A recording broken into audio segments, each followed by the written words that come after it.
It's wild. We will close it out with the last game of the day. Baltimore 20, Los Angeles Chargers 10 on Sunday Night Football.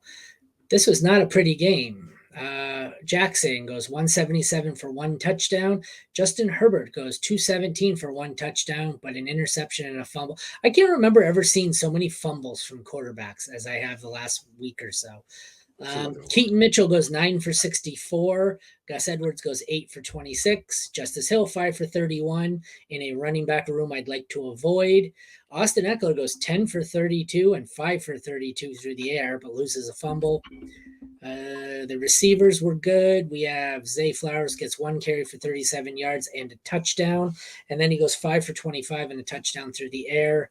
OBJ had 3 for 34. Bateman 2 for 21. Keenan Allen goes 14 for 106, but lost a fumble. Good God. Tight ends, Gerald Everett, 4 for 43 and a touchdown to save his day. Likely has basically the same stat line except without the touchdown, 4 for 40. The kickers, Tucker was average. He had 9 points. Dicker was disappointing with 4. Ravens, if you started their defense, they were good. They had an interception, 3 sacks, 3 forced fumbles, 3 recoveries, and 2 fourth down stops. That's a lot of fumbles. And the Chargers, if you started them, well, you're probably no longer paying attention to your league. Yeah, I would say so. This game, so I'll just do a tangent for a second. That fumble for what was not a fumble for AJ Brown and what was for Keenan Allen is so baffling to me because one makes a quote unquote football move because he turned upfield. Did you tweet this? Yeah, it pissed me off, dude. I was watching. I was like, "This is the stupidest rule. I hate this so much." I get it. I seen it earlier. I was driving around and I had my phone and I was just checking. And I see the video, but I don't always see who's tweeting it. And I seen it. And I was like, "That's interesting." And then you brought it up. I'm like, I think it was him who tweeted it. Yeah, it was me. I was like, I'm watching that and I'm like, "This is so dumb." I was like, I hate this rule. So it's just convoluted with the catch nonsense, like how it's all complicated for catches. Like, I just wish they simplify that. But back to this game, it's really difficult for Herbert and the Chargers because they have no explosive players. Like Keenan Allen is their most explosive player, and they can't do it. It's just so they have these long methodical drives. It's the only way they score, which is baffling because Herbert's one of the best quarterbacks in the league. But like you have Eckler, and I don't know what's going on with Eckler, but he just looks cooked at the moment.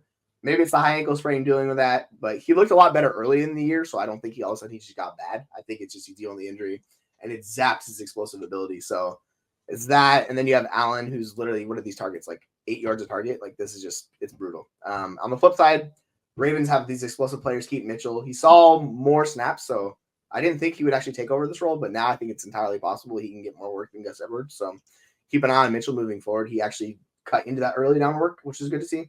Gus Edwards only played 27% of snaps. It's just weird. Yeah, like he was kind of like phased out in this game. Justice Hill outsnapped him by 1%, and Keaton Mitchell had 46.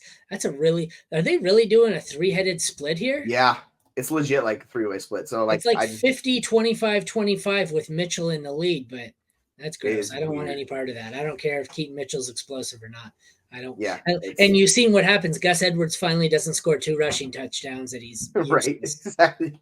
But yeah, like without Mark Andrews, Zay Flowers, like he's got more vocal point. Like you saw him take the house call on the weird rushing play he had, which was nice to see because you're just getting an explosive player in space and letting him do work. So that's nice to see for Zay Flowers. Like Zay Flowers is going to get a boost moving forward because he's by far the most talented player they have on offense. Like I know people love Beckham and Bateman, and Beckham wasn't bad actually. Like he started out early and then he disappeared, but it's just I think it's pretty much over for Rashad Bateman. Well, that wraps up a rather ugly week. I can't remember ever seeing an uglier slate of games to recap. Yeah, good God. Let's move on. It's going to be worse next week by Mageddon. So that concludes the NFL Week 12 Fantasy Football Game Recap Show. We will be back tomorrow, Tuesday, for our waiver wire show at Jesse 12, I think. Yeah, I'm good for 12. I think so. I think Jeremy said he's out, but so we'll be back at 12 or 12:30 tomorrow. Regardless, then I think we're off Wednesday and we come back Thursday, Friday for the NFC previews on Thursday, AFC previews on Friday, and the Start Sit show on Sunday at noon.